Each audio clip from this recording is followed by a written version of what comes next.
Yoshlar ishlari agentligi hamda Toshkent metropoliteni o'zaro hamkorlikda metro poyezdida noodatiy ko'rinish aks ettiruvchi loyihani yo'lga qo'ydi.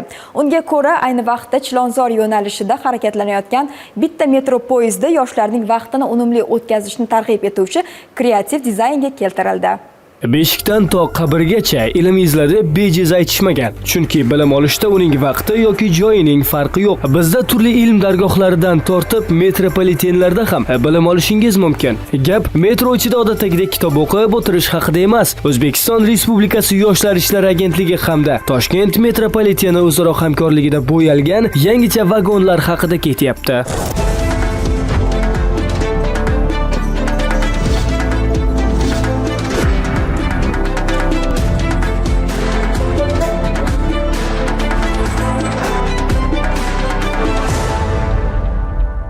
Ikki tashkilotning tashabbusi bilan tayyorlangan vagonlarning bir tomoni prezidentimiz tomonidan ilgari surilgan 5 tashabbus loyihasi. Yoshlar ishlari agentligi tomonidan ishlab chiqilayotgan yonda ibrat farzandlari mutolaa kabi loyihalarni o'z ichiga olgan bo'lsa, ikkinchi tarafidan jadidlarimizning suratlari o'rin olgan. Ular haqida ma'lumot olish uchun esa vagon chetida QR kod ham bor. Yoshlarimizning vaqtini sermazmunli ilmga, kasbga o'rgatish bo'yicha ushbu loyihalar Toshkent metropoliteni elektr poyezdiga yopishtirildi. Jadidlarimiz rasman ilm fanni yana ham rivojlantirish bo'yicha rasmlar yopishtirilgan.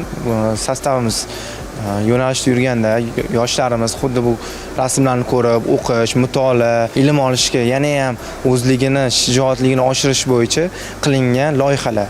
Endi yoshlarimiz bu kabi targ'ibotlar orqali har metroga tushganida zamonaviy platformalardan xabardor bo'lishi, ota-onalar esa bolalari bilan bo'lganda Bek va Lola kabi multfilmlarni tomosha qilishlari mumkin. Mutolaa masalan, mutolaa loyihasi bor. Audio sistemada orqali 1000 ga yaqin kitob kiritilgan. Kitob qo'limizga olib o'qimaymiz, uni audio sistemada eshitishimiz mumkin.